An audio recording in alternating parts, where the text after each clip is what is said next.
지금부터 2021년 3월 14일 온유교회 주일 예배를 시작하도록 하겠습니다.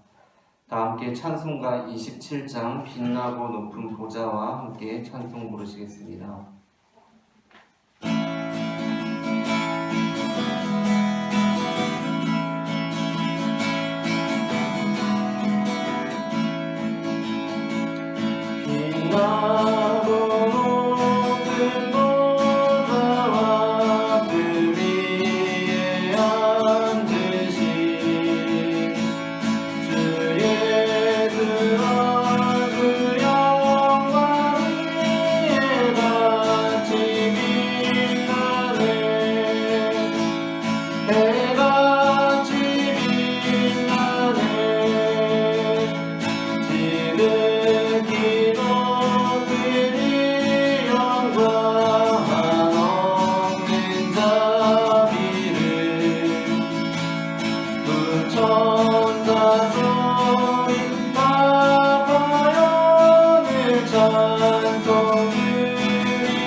찬송가 458장 너희 마음에 슬픔이 가득할 때 찬송 부르시겠습니다.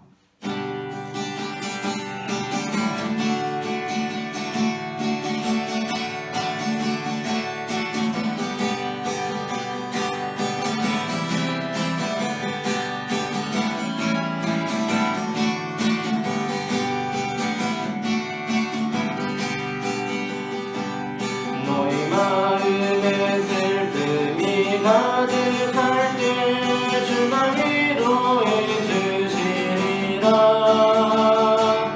아침에 같이 빛나는 마음으로 너 십자가 지고 가라. 참 기쁜 마음으로 십자가 지고 가라. 기쁘게 십자가 지고 가면 슬픈 마음이 위로받네.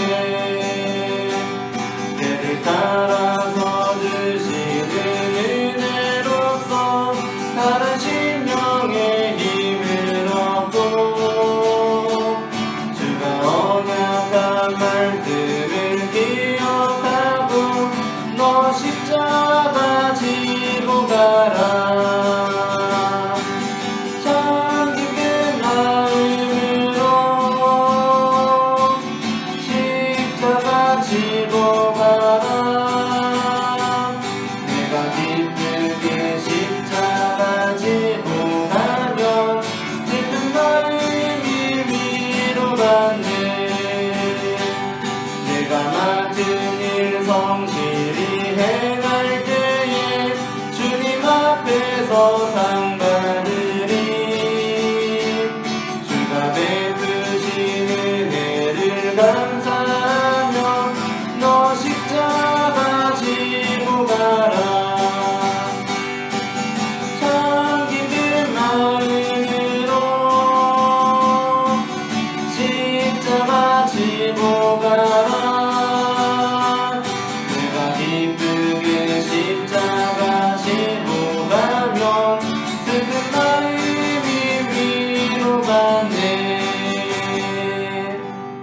아멘.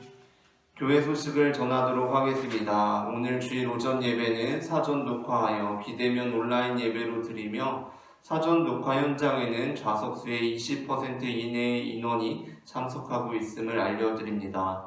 금주간에는 월요일부터 수요일까지 그리고 금요일에 평일 오전 예배가 있으며 목요일에는 예배가 없습니다. 다 함께 찬송가 526장 목마른 자들과 함께 찬송 부르시겠습니다.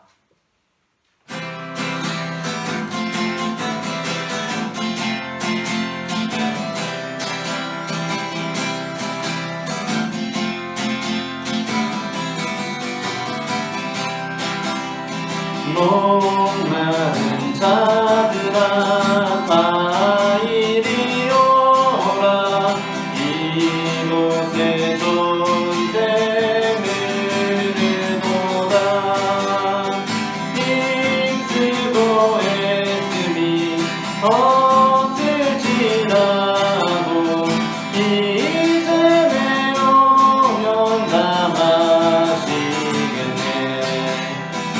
인생의 손님들 다같이 일러 온 천하 만국에 다 통하네 힘들나 빛천에 불별이 없이 다 와서 쉬고 또 마시겠네 생명수 샘물을 마신 자마다 목 다시 마르지 아니하고 속에서 솟아나 생수가 되어 영원히 솟아늘 수선하니 인생의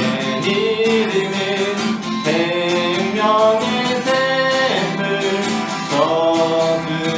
저그정비같이 늘 맑도다 어린 양보다가 근원이 되어 생명수 샘이 느듯이 않네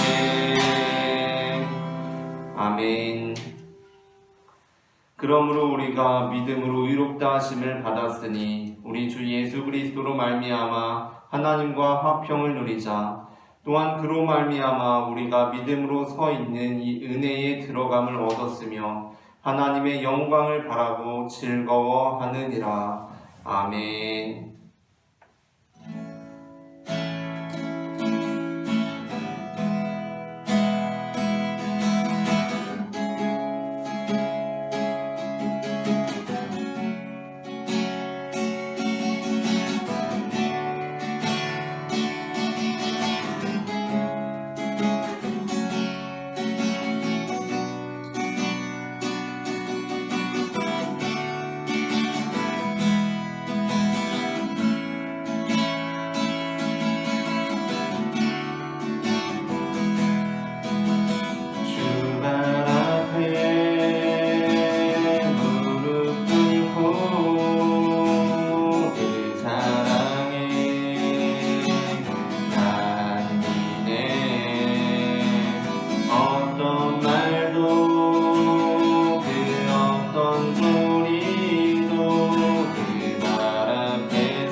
씻기며 주님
사라져가도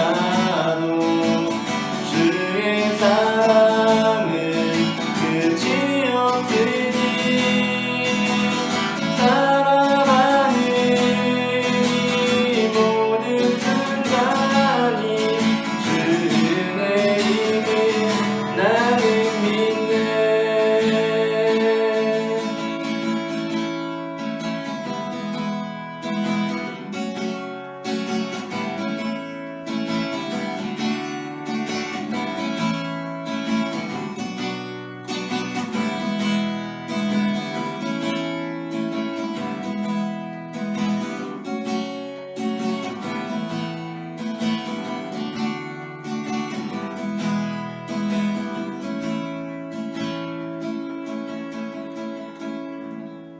우리를 사랑하시는 하나님 아버지, 이 시간 우리가 주님 앞에 나와 예배할 수 있도록 인도하시니 그 은혜를 감사합니다.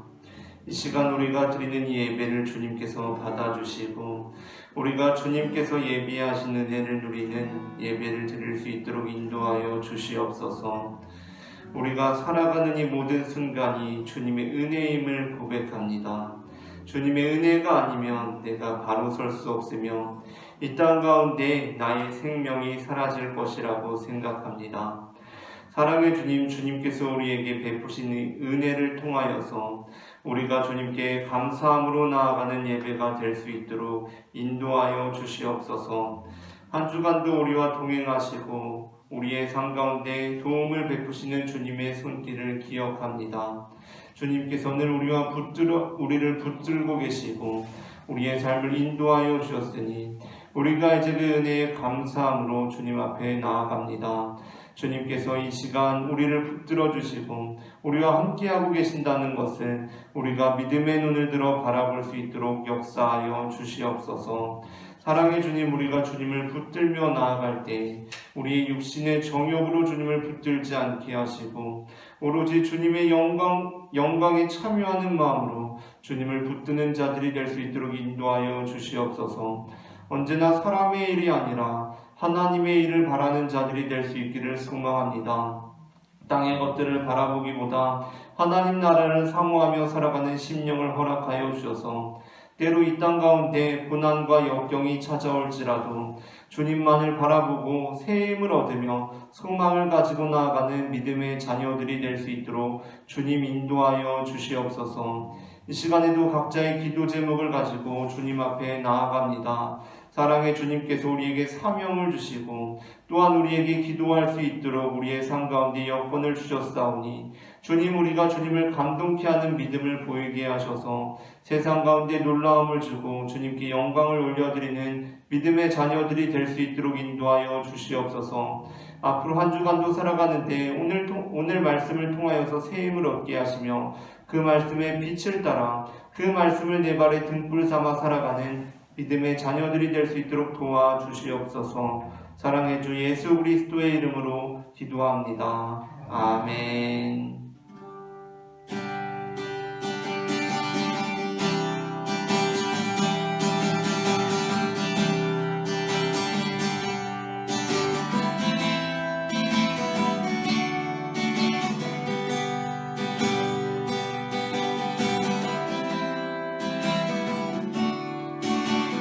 슬픈 마음이 있는 자, 눈과 영병든 자, 누구든지 부르시오.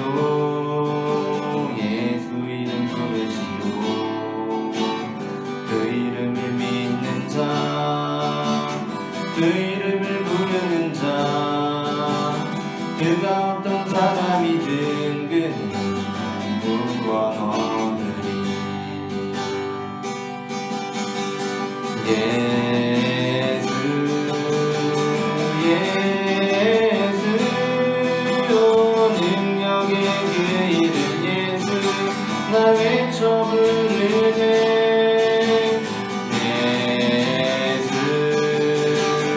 예수 오 구원의 그 이름 예수 나 외쳐 부르네. 예수 그리스도.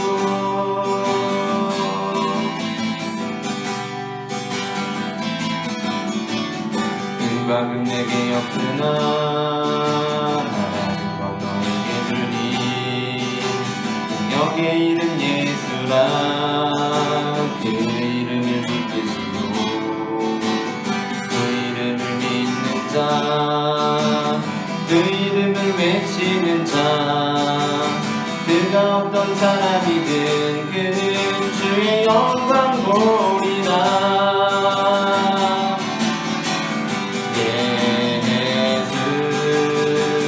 예수 능력의 그 이름 예수 나 외쳐 부르네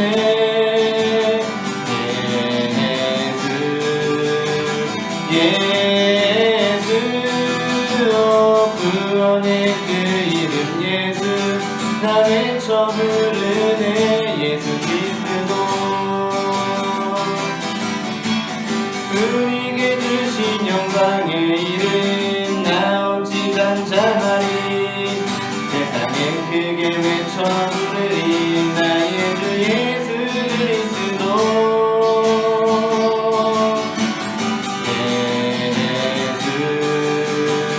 예수 능력의 그 이름 예수 나 외쳐 부르네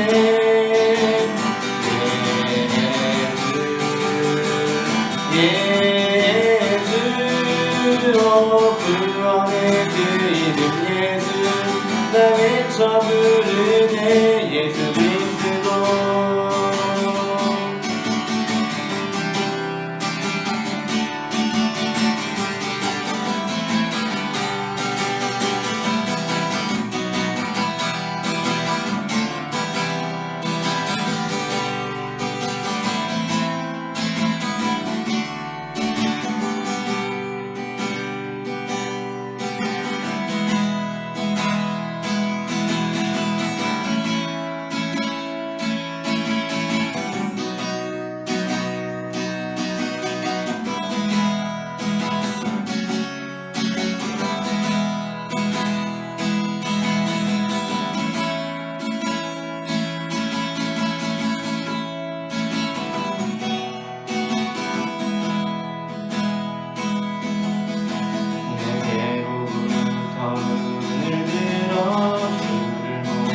시작할 때 주의 이름 보겠네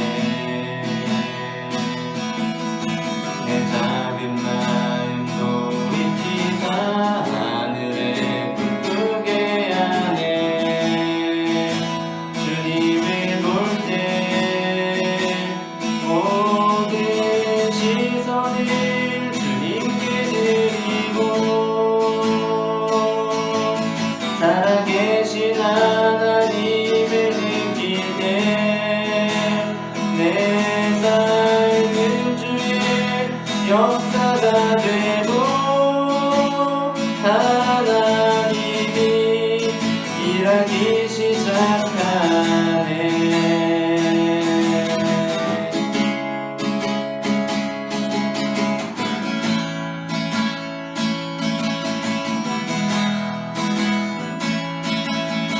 성령이 나를 변화시켜 모든 두려움 사라질 때 주의 일을 보겠네 황폐한 땅 한가운데서 주님 마음 알게 되리 주님을 볼 때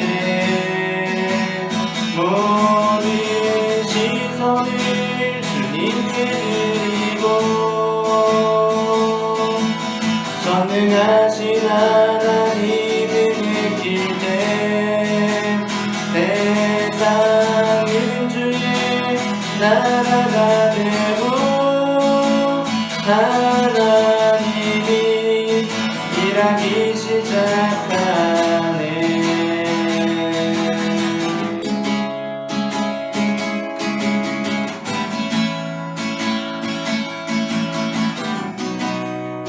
주님의 영광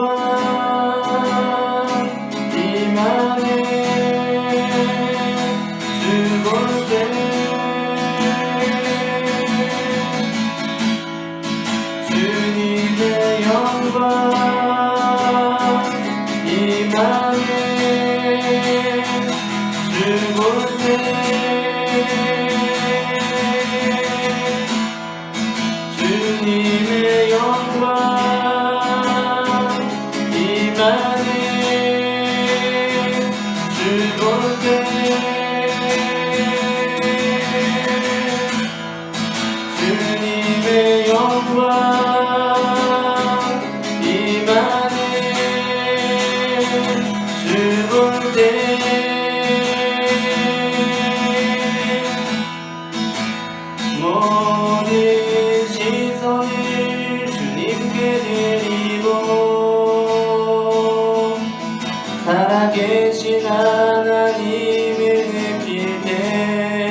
감사합니다. 사랑의 하나님 예배를 통하여서 우리의 시선이 주님을 향할 수 있도록 주님 인도하여 주시옵소서. 우리의 감정의 눈을 열어주시고 우리의 닫힌 길을 열어주셔서 우리가 주님께서 우리의 삶을 통하여 이루시는 놀라운 일들을 바라볼 수 있도록 주님 인도하여 주시옵소서. 주님만을 의지하며 나아가옵나이다. 예수의 이름을 부를 수 있기를 소망합니다. 사랑의 주님 예수 그리스도 안에서 삶의 소망을 발견할 수 있기를 내려오나오니 사랑의 주님 이 시간 나의 삶을 주시옵소서. 주님 주시옵소서. 하나님 아버지 주님의 인도하여 주시옵소서.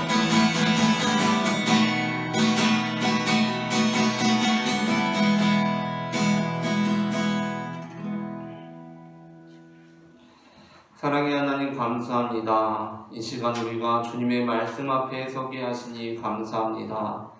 어두움 속에 빛으로 찾아오시는 주님께서 이 시간 넘어지는 나를 잡아주시고 약한 마음을 담대하게 하여 주실 것을 믿음의 눈으로 바라봅니다. 주님, 주님을 보게 하여 주시옵소서. 나를 붙들어 주시옵소서. 내 뜻과 내 생각 내려놓고 주님의 음성을 기다립니다. 말씀하여 주시옵소서. 살아계신 주 예수 그리스도의 이름으로 기도합니다. 아멘. 오늘 우리가 함께 나눌 말씀은 마태복음 17장 1절부터 23절까지입니다. 마태복음 17장 1절부터 23절까지 본문은 신약성경 28페이지 전후에 있고 주보에 기재되어 있습니다. 다 함께 일어나셔서 성경을 봉독하겠습니다.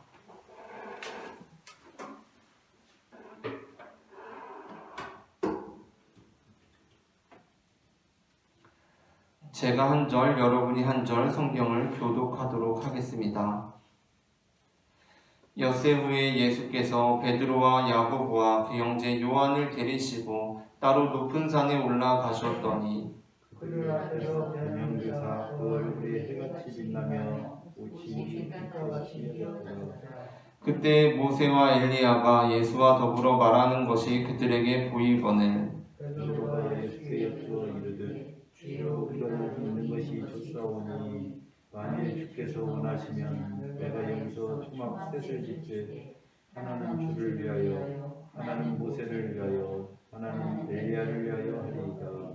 말할 때에 호련히 빛난 구름이 그들을 덮으며 구름 속에서 소리가 나서 이르시되 이는 내 사랑하는 아들이요 내 기뻐하는 자니 너희는 그의 말을 들으라 하시는지라. 제자들이 듣고 엎드려 심히 두려워하니 예수께서 나와 그들에게 손을 대시며 이르시되 일어나라 두려워하지 말라 하시니 제자들이 눈을 들고 보매 오직 예수 외에는 아무도 보이지 아니하더라.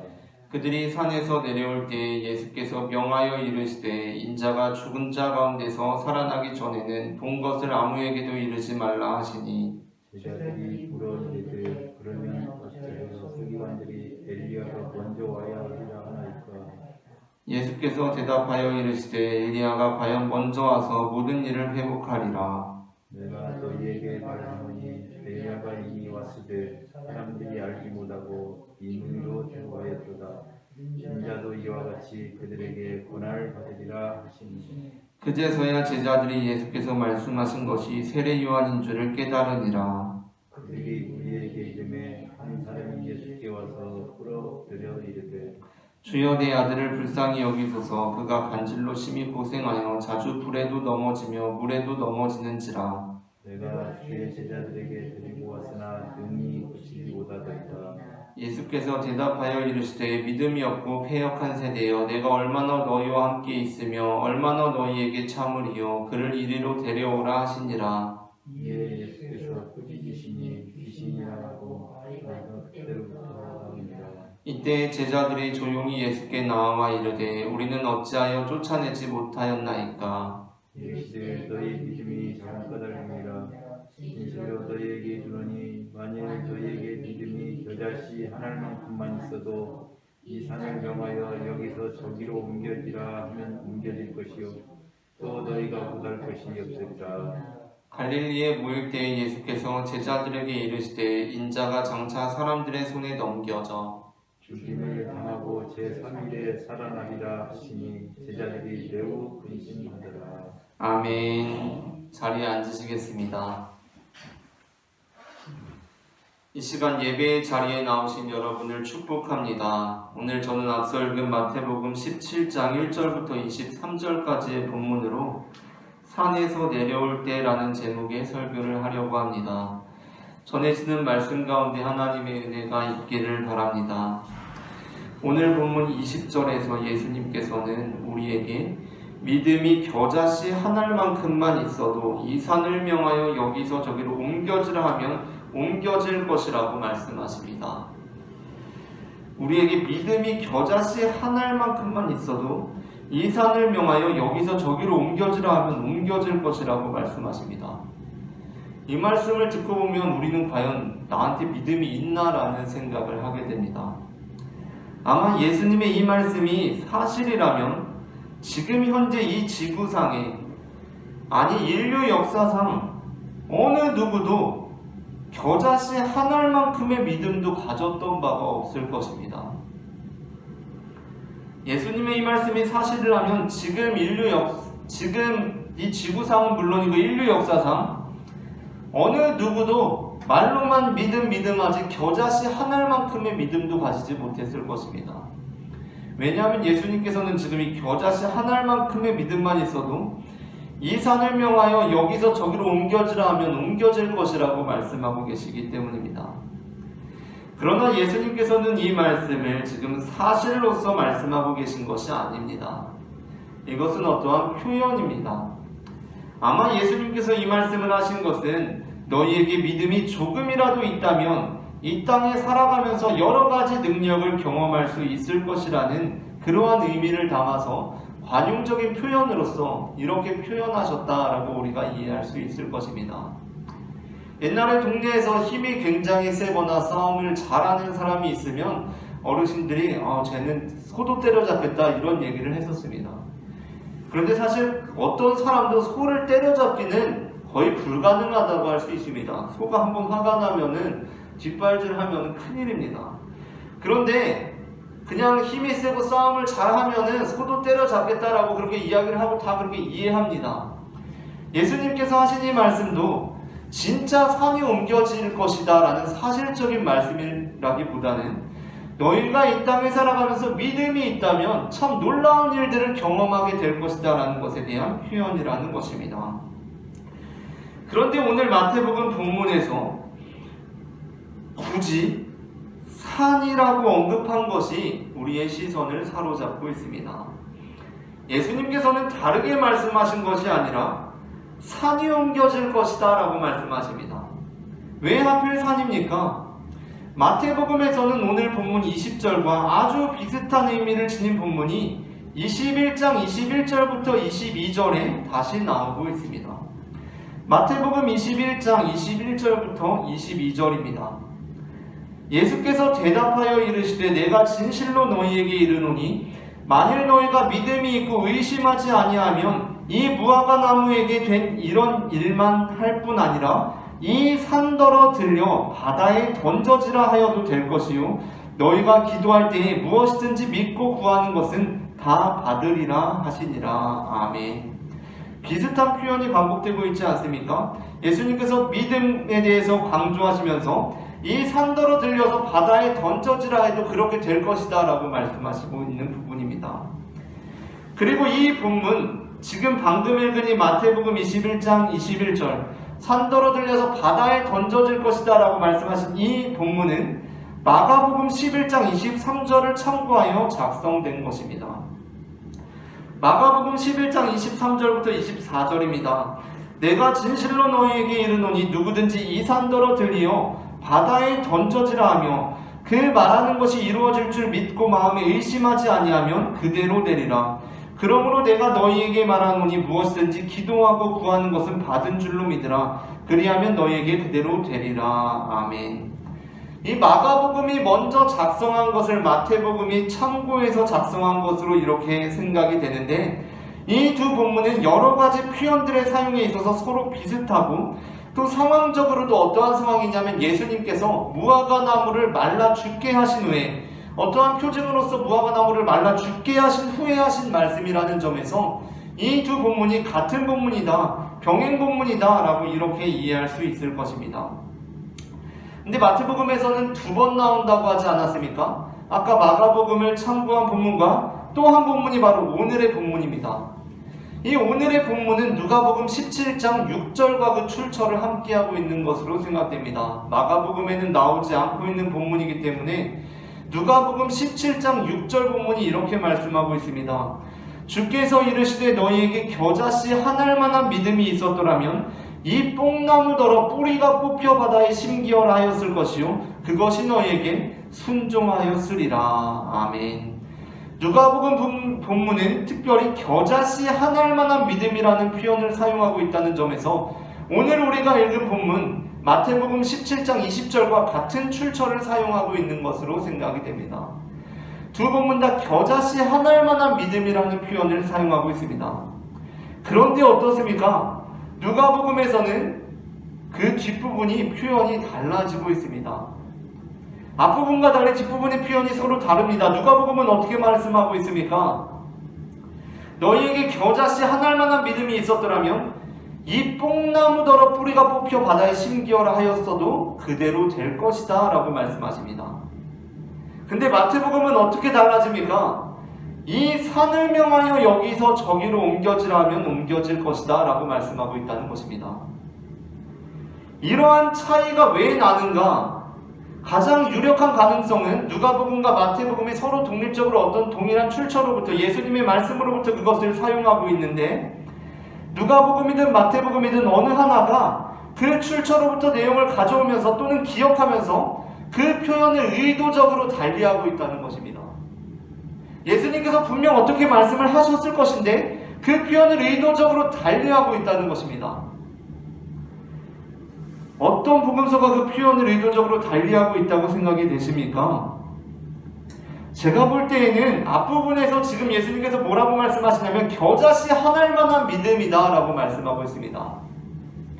겨자씨 한 알만한 믿음, 우리가 이전에 겨자씨 비유에서도 살펴보았지만 겨자씨가 무엇으로 이어지고 있습니까? 큰 나무가 될 것이다 라고 예수님께서 말씀하십니다. 씨앗과 직접적으로 연결되는 것은 나무입니다. 물론 나무가 아주 많은 산과도 연결될 수 있지만 그것보다 씨앗은 나무와 직접적으로 연결이 됩니다. 그래서 아마도 본래 출처, 본래 예수님의 말씀은 겨자씨 한 알만한 믿음이 있으면 뽕나무가 옮겨질 것이다, 뽕나무가 다른 곳으로 심겨질 것이다 라는 말씀이었을 것이라고 생각이 됩니다.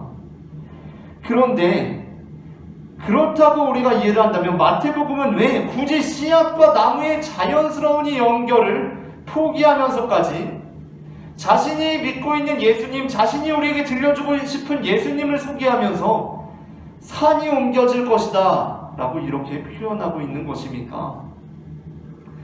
왜 마태복음은 그렇게 말씀하고 있는 것입니까? 그 이유는 지금 마태복음이 이 말씀을 예수님께서 베드로와 야고보와 그 형제 요한을 데리시고 따로 높은 산에 올라가셨던 그 사건에 이어서 전하고 있기 때문입니다. 지금 마태복음에서는 너희가 겨자씨 한 알만한 믿음이 있으면 산이 옮겨질 것이다 라는 이 본문을 어디에서 사용하고 있냐면 우리가 오늘 본문을 읽었던 것처럼 앞서 나오는 사건이 무엇입니까? 예수님께서 베드로와 야고보와 형제 요한을 데리시고 높은 산에 올라가셨던 사건입니다. 지난주 말씀 예수님께서 제자들에게 처음으로 자신의 순환과 부활에 대해서 말씀하신 후에 예수님께서는 베드로와 야고보와 그 형제 요한을 데리시고 따로 높은 산에 올라가셨습니다. 그리고 그곳에서 예수님은 변형되시고 얼굴이 해같이 빛나며 옷이 빛과 같이 희어졌습니다. 그리고 베드로와 야고보와 요한은 그곳에서 예수님께서 모세와 엘리야와 더불어 말씀하시는 현장을 목격하게 됩니다. 이 사건은 죽음을 이기시고 부활하시는 예수님과 세상 끝날에 다시 오실 재림 예수님의 영광을 드러내는 것으로 우리로 하여금 영광과 존귀의 하나님의 아들 예수 그리스도를 바라보게 하고 있습니다. 본래 산은 하나님을 만나는 곳으로서 이스라엘 민족들에게 신성한 장소로 여겨져 왔습니다. 그리고 오늘 17장 본문에서 예수님께서는 높은 산에 올라가셔서 그 영광을 드러내심으로써 그것에 대해서 다시 한번 강조하고 있습니다. 그러니까 예수님께서 어떤 집이나 방에서 드러내신 것이 아니라 굳이 높은 산에 올라가시지 않으십니까? 그것을 통해서 산이 얼마나 귀중한 장소인가를 드러내고 있습니다. 뿐만 아니라 오늘 본문의 17장 1절부터 8절 예수님께서 높은 산에 올라가셔서 변형되신 그 사건은 그 텍스트 자체가 높은 산과 같은 구조로 이루어져 있습니다. 왜냐하면 지금 이 본문에 들어오기 전에, 이 본문에 진입하기 전에 나오고 있는 본문이 무엇입니까? 예수님께서 순환에 대해서 예고하시면서 제자들과 특별히 베드로와 깊은 갈등의 골짜기를 만나는 부분에 있었습니다. 지난주 본문입니다. 베드로가 항변하고 예수님과 제자들의 깊은 갈등의 골짜기를 만납니다. 그리고 그 뒤편으로는 무엇이 이어지고 있습니까? 오늘 우리가 읽은 본문의 마지막 부분, 예수님께서 두 번째 순환 예고에 대해서 말씀하시면서 다시 한번 제자들이 깊은 절망의 협곡을 맞이하고 있습니다. 이 텍스트 자체가 절망과 슬픔, 갈등 그 사이에 높은 산처럼 치솟아 있다는 것입니다. 그 영광된 자리가 높은 산처럼 드러나고 있다는 것입니다. 그렇게 이 가장 영광된 장면, 예수님의 생애에서 가장 영광된 장면이라고 할 수 있는 이 장면이 복음서에서 가장 침울한 장면을 앞뒤로 두고 가파르게 치솟아 있다는 것입니다. 그렇게 산은, 오늘 본문에서의 산은 아랫동네와는 다른 곳으로 나오고 있습니다. 아랫동네에는 갈등이 있습니다. 슬픔과 근심이 있습니다. 아랫동네에는 귀신 들린 사람들이 있고 귀신 들린 아들로 인해서 비통함에 빠진 아버지가 있으며 그 귀신을 내쫓으려다가 실패하고 마는 제자들이 있습니다. 아랫동네는 원래 그런 곳입니다. 난장판인 곳입니다. 하지만 산은 그렇지 않은 곳입니다. 산은 하나님의 영광이 드러나는 곳입니다. 그곳은 하나님 나라이고 하늘나라입니다. 그곳에는 세상 걱정도 없고 슬픔도 사라진 곳입니다. 그래서 영원히 머물고만 싶은 곳입니다. 그것이 오늘 본문에 잘 표현되어 있습니다. 오늘 본문에서 예수 그리스도의 영광을 경험한 베드로가 고백하는 말이 무엇입니까? 4절입니다. 베드로가 예수께 여쭈어 이르되 주여 우리가 여기 있는 것이 좋사오니 만일 주께서 원하시면 내가 여기서 초막 셋을 짓되 하나는 주님을 위하여, 하나는 모세를 위하여, 하나는 엘리야를 위하여 하리이다. 베드로는 지금 어떻게 말하고 있습니까? 우리가 지금 여기 있는 것이 좋겠다라고 말하고 있습니다. 그냥 여기에서 영원히 살고 싶다고 말합니다. 초막을 아예 지어서 눌러 앉자고 말하고 있습니다. 그래서 마태복음 본문은 어떻게 말씀하고 있습니까? 이 내용을 우리에게 들려주고 나서 예수님께서 이렇게 말씀하시는 부분을 마태복음은 우리에게 들려주고 있습니다. 우리에게 믿음이 있다면 다른 어떤 것이 아니라 산이 옮겨질 것이다 라고 말씀하고 있다는 것입니다. 물론 앞에서 우리가 나누었던 것처럼 우리는 믿음으로 산을 옮길 수가 없습니다. 사실 산은커녕 앞에 있는 이 볼펜 자로도 믿음으로 우리가 옮길 수가 없습니다. 그러나 우리가 이 표현을 조금만 달리 생각해보면 우리는 오늘 본문에서 이미 산을 옮기시는 분을 만날 수가 있습니다. 산을 옮기시는 분, 그분은 바로 예수님이십니다. 본문에 명확하게 드러나지는 않지만 앞서 살펴본 대로 베드로는, 그리고 야고보와 요한 역시도 아마 같은 생각이었을 것이라고 생각이 되는데, 그들은 어떠한 사람들입니까? 여기 있는 것이 좋습니다 라고 생각한 사람들이었습니다. 예수님께 그냥 우리 여기 계속 삽시다 라고 말한 사람들이었습니다. 그런데 이어지는 하늘에서 들리는 음성이 어떻게 말씀하고 있습니까? 5절입니다. 베드로의 말이 끝나자 하늘에서 이런 음성이 들립니다. 말할 때에 호련히 빛난 구름이 그들을 덮으며 구름 속에서 소리가 나서 이르시되 이는 내 사랑하는 아들이요 내 기뻐하는 자니 너희는 그의 말을 들으라 하시는지라. 그리고 9절에서 어떻게 됩니까? 그들이 산에서 내려오게 됩니다. 자, 그렇다면 그들은 대체 여기에 있자고 원래 한 사람들이었는데, 여기 산에 계속 있자고 한 사람들이었는데 대체 누구의 말을 듣고 생각을 달리해서 산에서 내려오게 되었던 것이겠습니까? 당연히 예수님이었을 것입니다. 그들은 우린 여기서 계속 살자고 생각했는데 하늘에서 너희는 예수님의 말을 들어라, 그의 말을 들어라 라는 말이 들렸고, 예수님께서 우리 산에서 내려가자라고 하셨기 때문에 그들은 산에서 내려왔다는 것입니다. 그렇게 예수님께서는 어떻게 하시는 것입니까? 산에서 내려오심으로써 산을 옮기고 계신 것입니다. 그것이 바로 예수님께서 산을 옮기시는 것이었습니다. 예전에 어떤 발상의 전환을 하는 이런 이야기들을 듣다가 이런 이야기를 들은 적이 있습니다. 어떤 왕이 이 세상에서 가장 힘이 센 사람이 찾아온다면 내 공주와 결혼을 시켜주겠다라고 얘기했다고 합니다.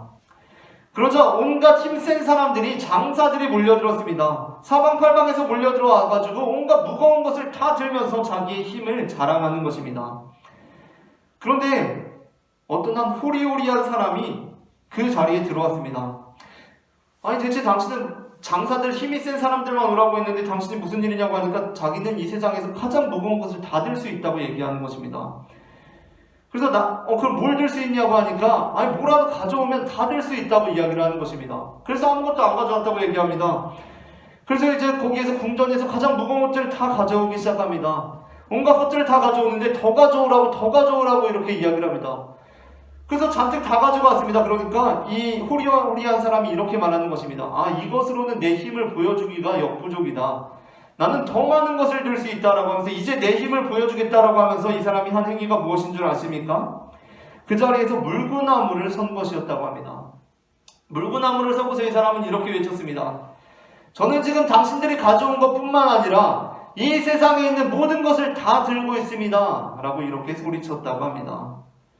그러니까 물구나무를 서고는 지구를 다 들고 있다라고 이렇게 이야기한 것입니다.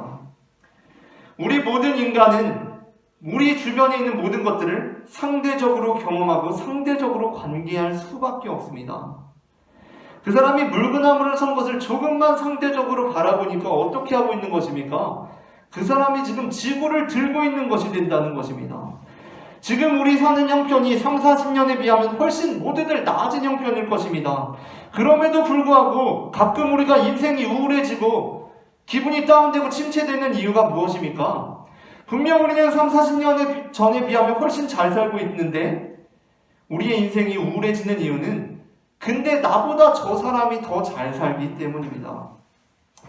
고등학생 때는 친구랑 똑같이 컵라면 먹었습니다. 근데 지금은 그래도 내가 점심으로 짜장면 한 그릇 시켜 먹는 것이 부담이 안 됩니다. 얼마나 살만한 인생입니까? 인생 폈습니다. 컵라면만 먹던 시절에서 짜장면 먹는 인생 얼마나 살만나는 인생입니까? 얼마나 윤택해졌습니까? 감사가 나오고 막 인생이 즐겁습니다.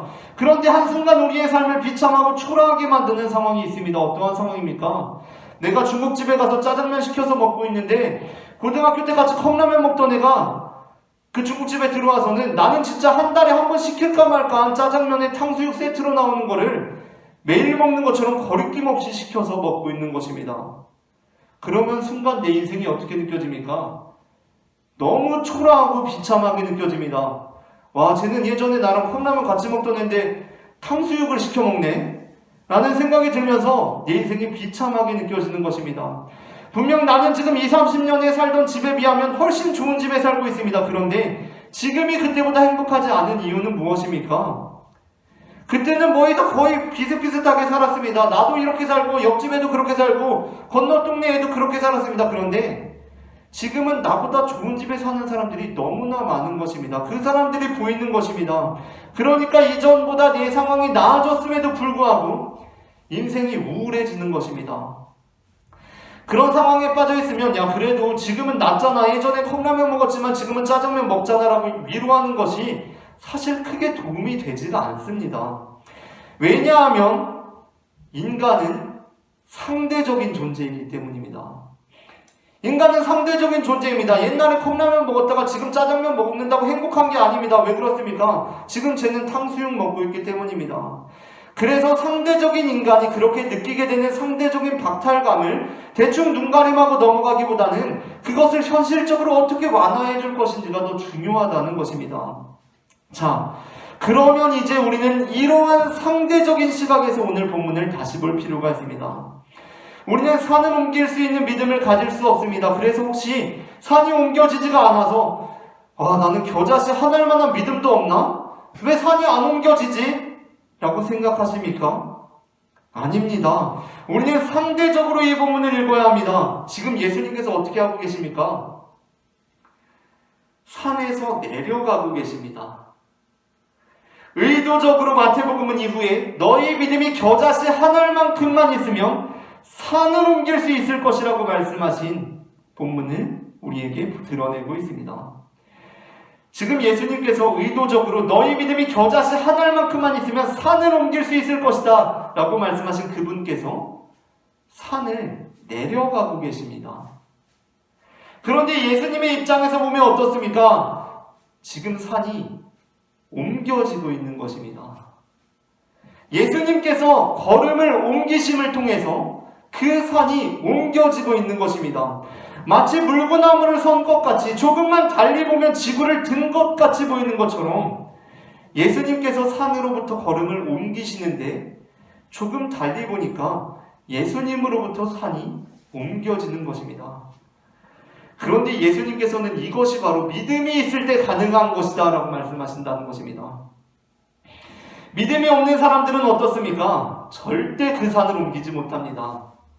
믿음이 없는 사람들은 그 산으로부터 절대 그 걸음을 옮기지 못합니다. 산에서 내려가겠다는 생각조차 하지 못합니다. 그냥 드러누워서 여기가 좋구나 라고 합니다. 여기에 집 짓고 영원히 살자고 합니다. 아랫동네가 어떻게 돌아가고 있는지 거기 일은 신경 끄고 여기가 좋으니까 여기에서 살아야겠다라고 생각합니다. 베드로의 심리가 모든 인간의 심리입니다. 영광된 자리를 한번 차지하고 나면 그 안정된 자리에 계속 눌러앉고 싶은 것입니다. 예수님의 말씀은 어떠한 말씀입니까? 그렇게 산을 옮기지 못하는 것은 믿음이 없는 삶이다 라는 말씀이라는 것입니다.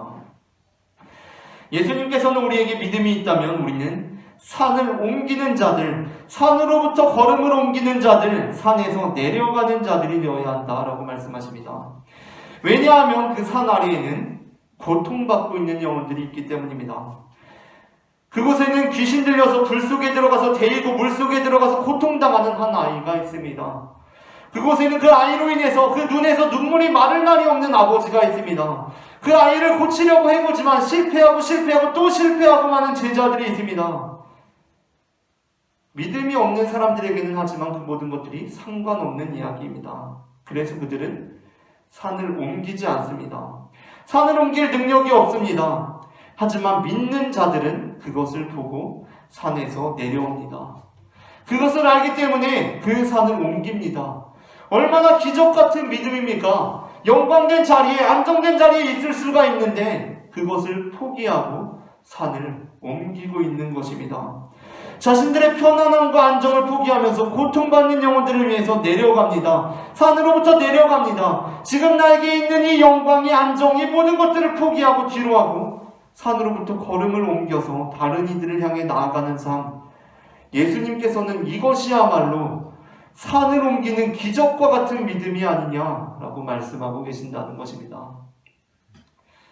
우리는 물리적으로 산이 정말 옮겨지면 이야 기적 같은 믿음이다라고 할 것 같은데 예수님께서는 그 산이 옮겨지는 것, 그 사람이 그 산으로부터 내려오는 것, 그것은 정말 기적 같은 믿음이다 라고 말씀하신다는 것입니다. 그리고 예수님께서는 직접 그 영광된 산에서 내려오심으로써 우리에게 믿는 자의 삶이 무엇인지를 보여주셨다는 것입니다. 하지만 그렇다고 해서 우리가 가진 모든 것들을 다 포기해야 한다는 것은 아닙니다. 우리에게는 우리 삶을 유지해야 할 돈이 있어야 하고 집이 있어야 합니다. 현재의 환경을 완전히 파괴해야 한다는 것이 아닙니다. 그보다도 이 말씀은 믿는 자들은 믿지 않는 자들과 그 가치의 체계 자체가 다르다는 것입니다. 가치의 체계 자체가 다르다는 것입니다. 믿지 않는 자들은 그 산에 계속 있는 것, 그 산을 옮기지 않는 것이 기쁨입니다. 그러나 믿는 자들은 그 산에서 내려오는 것이 싫고 막 하기 싫은 일인데 억지로 하는 것이 아니라 믿는 자들은 그 가치의 체계가 다르기 때문에 산에서 내려오는 것이, 그 산을 옮기는 것이야말로 정말 참된 행복의 길임을 알기 때문에 그렇게 행하는 것입니다. 잠언 15장 16절부터 17절 말씀은 이렇게 전해주고 있습니다. 가산이 적어도 여호와를 경외하는 것이 크게 부하고 번뇌하는 것보다 나으니라. 채소를 먹으며 서로 사랑하는 것이 살찐 소를 먹으며 서로 미워하는 것보다 나으니라. 아멘. 그리스도인이 된다는 것은 이 말씀에 동의하는 것입니다. 믿음이 없는 자들은 가산이 적은 삶을 불행하게 느낍니다. 그리고 크게 부해지는 것을 행복하게 느낍니다. 야채만 먹고 사는 것을 힘들게 생각합니다. 소고기 정도는 먹어야 행복하다고 생각합니다. 그러나 믿는 자들은 어떠한 삶을 추구하는 사람들입니까? 그것과 반대된다는 것이 아니라 그것과는 다른 삶입니다. 그 가치체계 자체가 다릅니다. 오늘 가산이 적으냐 많으냐가 아니라 번뇌에 사로잡히지 않고 여호와를 경외하는 삶에서 가장 큰 행복을 느끼는 사람들이라는 것입니다. 서로 사랑하며 사는 것, 그것이야말로 정말 참 기쁨이 있는 삶이라고 생각하는 사람들이라는 것입니다. 어떤 한 남자 배우가 아주 오래전에 어떤 남자 영화 배우가 있었다고 합니다. 그 영화 배우가 배우로서도 크게 성공을 해가지고 젊은 시절에 펜트하우스에서 살게 되었다고 합니다. 그런데 그 영화 배우가 그 펜트하우스에서 살면서도 우리가 그런 일들 있지 않습니까? 이 사람이 행복한 것이 아니라 갈수록 우울해지고 갈수록 공허해지고 인생이 갈수록 공허해지는 것입니다. 그러한 정신적인 고통에 시달리게 되었고 결국에는 이 배우가 해서는 안 될 생각을 하고서 그 펜트하우스에서 엘리베이터를 타고 내려오게 되었다고 합니다. 엘리베이터를 타고 내려와서 자기의 외제차를 타고 이제 안 좋은 생각을 하고서 내가 어떻게 이 삶을 끝내야 하는가라고 생각하고 도시를 돌아다니고 있었습니다. 어느 곳에 차를 세우고 내려도 다 자기를 알아볼 것 같아서 도시에서는 일을 진행하지 못하고 교외로 더 외곽으로 가게 되었습니다. 그렇게 한참을 외제차를 타고 차를 달리니까 한적한 읍내 정도의 이제 읍내가 나오게 되었다고 합니다. 그런 마을이 나오게 되었다고 합니다. 그래서 이제 그 배우가, 영화 배우가 여기면 괜찮겠다, 이 정도면 괜찮겠다 생각하고 마트에 들어가가지고 자기 삶을 마감할 용품들을 구입하게 되었습니다. 그리고 다시 차로 향하고 있었습니다. 그런데 그러던 중에 그 마트 옆에 분식집에서 초등학생 몇 명이 실랑이를 하고 있는 장면을 목격하게 되었습니다. 그 아이들이 동전 몇 푼을 가지고 야 너 얼마 있어 너 얼마 있어 하면서 떡볶이 사 먹어야 되는데 돈 얼마 있는지 서로 돈을 모으고 있었습니다. 돈이 부족한지 막 서로 어떻게 우리가 배불리 먹을 수 있을까 궁리를 하고 있었습니다. 이 영화 배우는 가진 게 돈밖에 없었기 때문에 내가 죽기 전에 저 아이들 떡볶이라도 실컷 사주고 죽어야겠다라고 생각을 하고는 이제 그 아이들에게 떡볶이를 사주게 되었습니다. 돈이 얼마 부족하냐 물어보고는 돈을 충분히 지불해주게 되었습니다. 그 아이들이 너무나 좋아합니다. 너무나 기뻐합니다. 그 모습을 보고 자기도 순간 미소가 지어지기도 했습니다. 그 아이들이 신나게 막 종이컵에 떡볶이를 먹어서 신나게 먹습니다. 그래서 그 모습을 이렇게 보고 있는데 그 아이가 유심히 자기를 딱 쳐다보는 것입니다. 이 배우가 순간 놀랐습니다. 아, 이 아이가 역시 나를 알아봤구나. 내가 이렇게 좀 읍내 정도에 와도 다 나를 알아보는 배우긴 하구나 라고 하면서 이제 이놈의 인기가 어디 가도 이렇게 죽질 않는구나 라고 생각을 하고 있는데 이 아이가 아저씨 혹시 이렇게 이야기를 하는 겁니다. 알아봤구나, 사인이라도 해줘야 되나 라고 생각을 하고 있는데 그 아이로부터 예상 밖의 답이 나왔습니다. 그 아이가 이렇게 말하는 것입니다. 아저씨 혹시 저희한테 이렇게 일용한 양식을 주는 것을 보니까 혹시 아저씨가 예수님이에요? 라고 이렇게 이야기를 하는 것이었습니다. 이 영화 배우는 사인을 해줄 생각이었기 때문에 너무나 좀 민망하기도 하고 그래가지고 황급히 자리를 떠서 차를 타고 다시 달렸습니다. 도망치듯이 그 자리를 떠나서 운전해서 갔습니다. 그리고 한참을 달려서 길가에 차를 세웠습니다. 그리고 조수석에 있는 자기가 사놓은 자기 생을 마감할 그런 물품들을 바라보았습니다. 그리고 다시 생각해보았습니다. 백미러로 자신의 얼굴을 보았습니다. 모자를 깊게 둘렀었지만 뒤로 흘러내린 장발의 머리칼이 자기를 한층 예수님을 닮은 것처럼 보여지게 하는 것처럼 자기도 보였습니다. 그러면서 생각했습니다. 아저씨 혹시 예수님이에요? 예수님이에요? 아주 어린 시절부터 교회에 다녔지만 단 한 번도 누구도 자기를 향해서 예수님이냐고 물어본 적이 없었습니다. 순간 이 배우의 가슴이 뛰기 시작했습니다. 아, 내가 이렇게 삶을 마감할 일이 아니구나. 내가 예수님처럼 보이는 아이들도 있구나. 라고 생각하면서 그 배우의 삶이 완전히 달라지게 되었다고 합니다. 물론 이 배우는 믿음으로 그 펜트하우스에서 아래 동네로 내려온 것이 아니었습니다. 그러나 이 배우가 삶의 낮은 자리로 자리를 옮기게 되었을 때 이 배우는 높은 곳에서 경험할 수 없었던 기쁨과 행복과는 차원이 다른 엄청나게 삶을 바꿔놓을 만한 행복과 기쁨을 누리게 되었다는 것입니다. 정말 그것이야말로 이 배우의 삶을 충만하게 채워줄 수 있는 기쁨이 되었다는 것입니다. 생각해보면 바로 예수님의 삶이야말로 그러한 삶이었습니다. 예수님께서는 영광된 자리에만 계신 것이 아니라 영광된 자리에서 내려오시는 모습을 우리에게 보여주셨습니다. 그 영광된 산에서 내려오시는 모습, 그 산으로부터 걸음을 옮기시는 모습, 그렇게 산을 옮기시는 모습을 우리에게 보여주셨습니다. 그리고 그것이 힘들고 어렵고 고단한 삶이 아니라 너희의 삶을 바꿀 것이고 너희의 삶을 채울 것이고 너희의 삶을 변화시킬 것이라고 말씀해 주셨습니다. 예수님의 삶은 흐르는 물처럼 아래로 내려가는 삶이었습니다. 산에서 흘러내리는 물은 말 그대로 그냥 아래로만 흘러내립니다. 내려갑니다. 그렇게 메마른 땅을 적시고 텅 빈 웅덩이를 채우고 시든 풀을 만나면 다시 살리고 갈급한 삼진승을 만나면 해갈의 기쁨을 맛보게 합니다. 우리는 현재 어느 곳에 있습니까? 인생이 공허하십니까? 불행하십니까? 그렇다면 지금 나의 삶이 그저 산에 둘러앉아서 주님 여기가 있사오니 여기서 영원히 살겠습니다 라고 말하는 것은 아닌지 우리가 돌아보기를 원합니다. 그곳에 살면 영원히 행복할 것 같은데 그렇지가 않다고 예수님께서는 말씀하십니다. 지금 현재 있는 그 자리에서 안주하지 않고 그 산에서 내려와서 기적과 같은 믿음으로 너의 걸음을 옮겨보아라. 그곳에서 너는 놀라운 것을 만나게 될 것이다 라고 예수님께서는 말씀하신다는 것입니다. 이처럼 하나님께서는 우리를 사랑하시기에 그 산에서 내려오시고 그 산을 옮겨버리시는 분임을 저는 마태복음 17장 1절부터 23절 말씀을 근거로 고백합니다.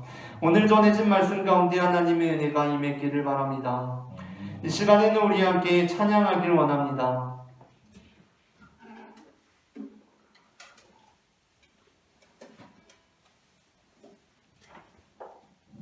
낮은 곳으로라는 곡과 함께 주님 다시 오실 때까지라는 곡을 함께 찬송 부르실 텐데요. 이 찬양의 가사의 고백이 나의 고백이 되길 원합니다. 고백하는 마음으로 다 함께 찬송 부르시겠습니다.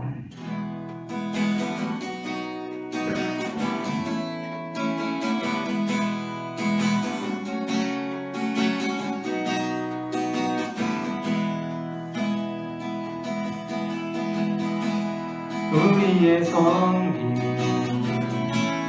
더 낮은 곳으로 우리의 고백이 더 낮은 곳으로 쓰러져 있는 그들을 향해 당신이 그랬듯 더 낮은 곳으로 낮은 곳으로 우릴 초대하네. 함께 가자고 말씀하시네. 우리도 예수 그 길을 따라 함께 가길 원하네. 우리의 성김이 더 낮은 곳으로 우리의 고백이 더 낮은 곳으로 쓰러져 있는 그들을 향해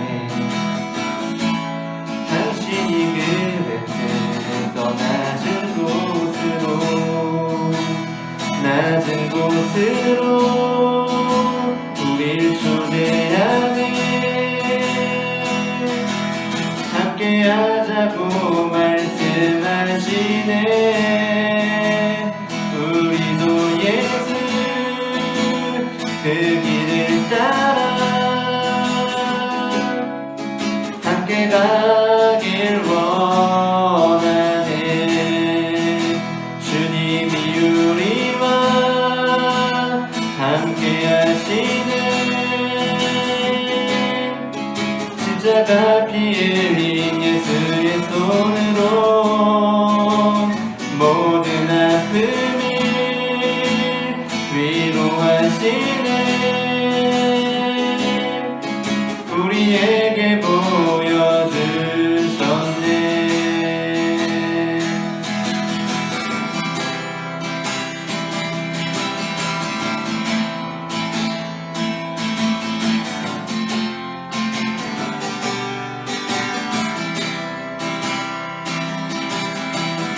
주님 다시 오실 때까지 나는 이 길을 가리라.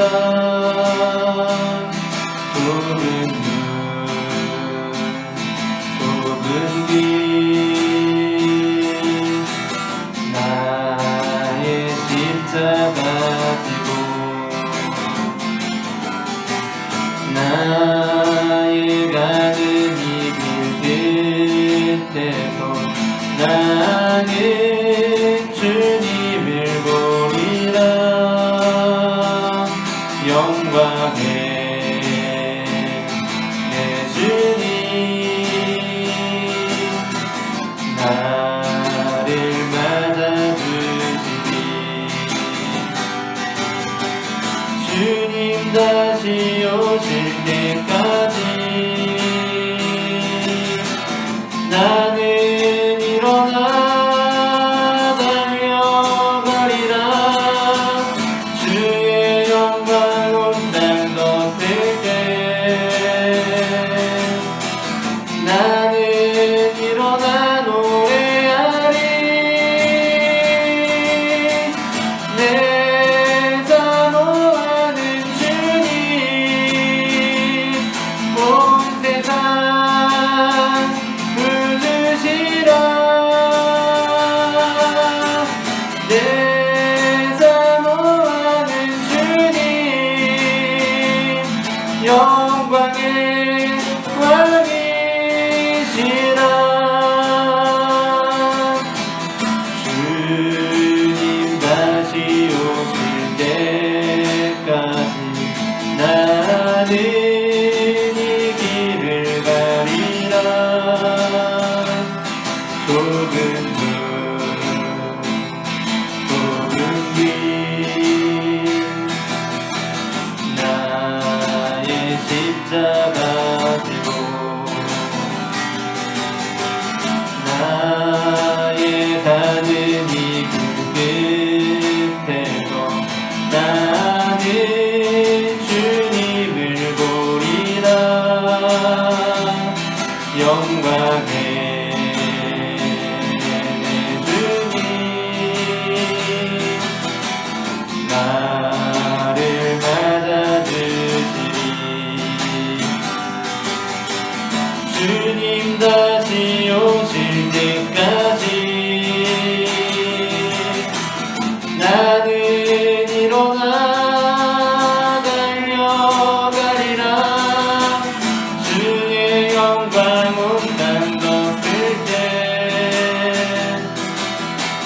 나는 일어나 노래하리. 내 사모하는 주님 온 세상 부르시라. 내 사모하는 주님 영광의 왕이시라. 내 사모하는 주님 내 사모하는 주님 온 세상 부르시라. 내 사모하는 주님 영광의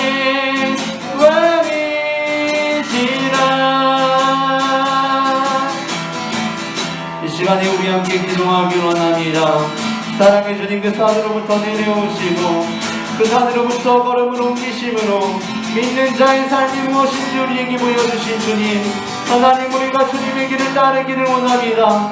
주님께서 다시 오시는 그날까지 낮은 곳으로 향하셨던 주님의 그 발걸음을 닮아 나의 삶을 나아가는 주님의 자녀가 될 수 있도록 주님 인도하여 주시옵소서.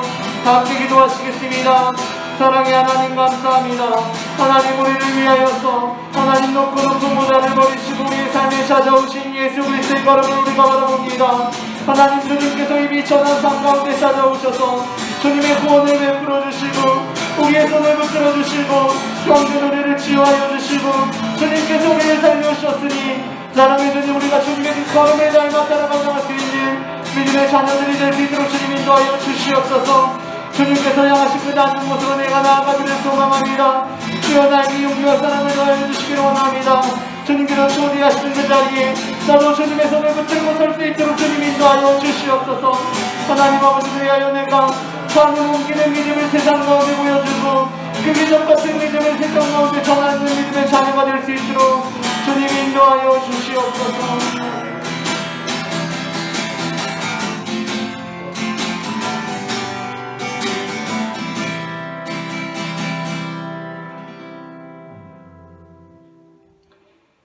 우리를 사랑하시는 하나님 아버지, 이 시간이 낮은 곳에 임하여 주시니 그 은혜를 감사드립니다.